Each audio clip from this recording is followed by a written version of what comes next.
One of, if not the biggest problem I think there is with democracy, is the inability of the average person to separate the group from the collective. That is, to understand the individual is the individual and the collective is the collective. In matters of public policy, matters of deciding on the future, all that sort of stuff has to, in most cases, depend upon the collective and not upon the individual. And you have to look at things in their totality. You have to look at the big picture instead of necessarily what's in front of your face. And this is just something most people can't do. And it's not really their fault, and there's not really anything wrong with it. For the vast majority of people, this is the way they should be dealing with the world. They're dealing it within a very empirical way. They're basing their behavior on the people around them, how they act, their individual life circumstances. And that's probably more accurate in a lot of cases than trying to come up with some sort of like abstract ideological concept and then applying it to kind of the day-to-day process. So before we go any further, let's just talk a bit about some examples, because I think this is best proven through examples. So probably the place in which this is the most common is in the area of identity politics, particularly when we're talking about conservatives or classical liberals, because they tend to be the people who are the absolute worst at doing this. So what do I mean by identity politics? Probably the most common examples of this have to do with Muslims or blacks or any other sort of minority that is quantitatively and qualitatively different from the majority of the population. And they are incapable of viewing them as a group. So they might say, okay, on Muslims in general, when they come to the UK or France or wherever, go on welfare and they start to advocate for Islamist policies and they set up no-go zones and they do stuff like Rotherham, and it's probably not good for our culture and our society. But I know this one guy and he's a really great guy. So not all of them are like that, so therefore we can't generalize. And so people in general want to make public policy based on anecdotal experiences within their own lives. And this is just like a terrible idea, because you can't base high level stuff on what might be a complete fluke in a specific circumstance. Like maybe somebody gets, I don't know, some infectious disease that kills 90% of people without treatment, and they don't get treatment and then they survive. And then the person goes, well, it doesn't kill everybody, so let's not make treatment for this a priority, because it's not all cases. So and even if it is all cases, they'll still say an exception might exist somewhere out there. So because of that, we can't generalize. And these people, you can show them any amount of evidence. You can show them like X percentage of Muslims support terrorism, or X percentage of whoever supports rioting or racial-based killings or whatever.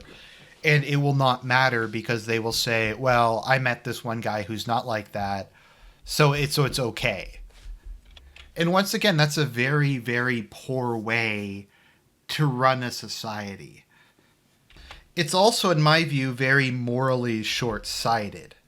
Because I think to a certain standpoint, a society has to be utilitarian. It meaning it has to say, okay, this is the greatest good for the greatest number of people. I don't really know any other way that it can be run.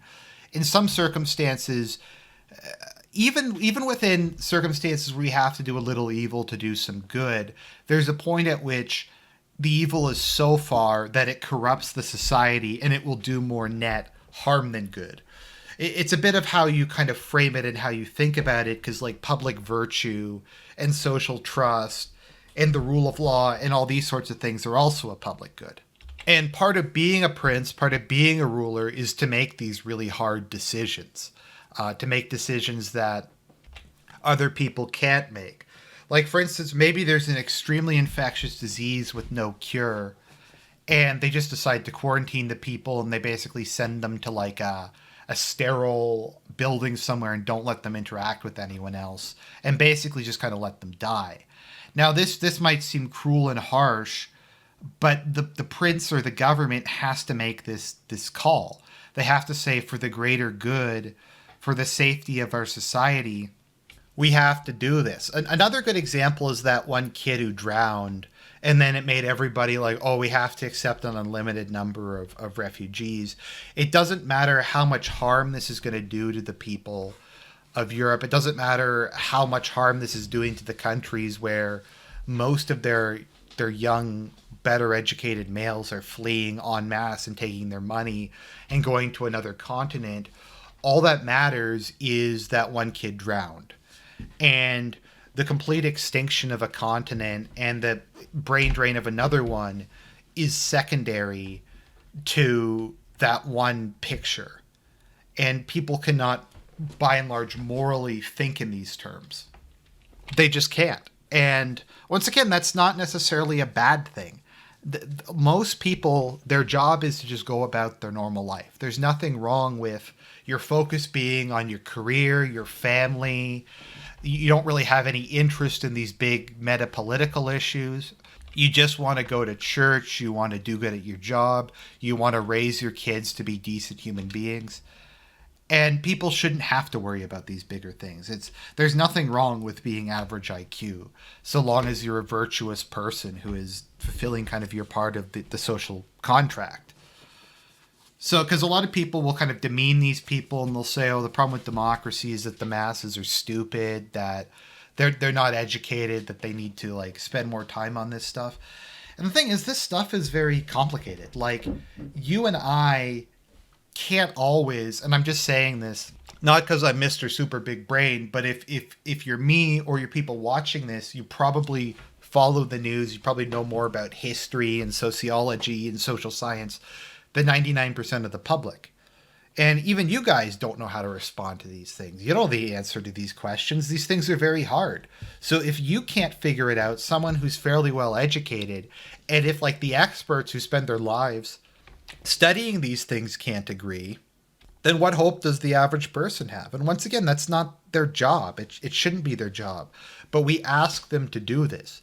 We ask them to take moral responsibility for an entire society when they don't even really understand metapolitics. They don't understand the rise and fall of great powers. They don't understand that you have to make trade-offs in life.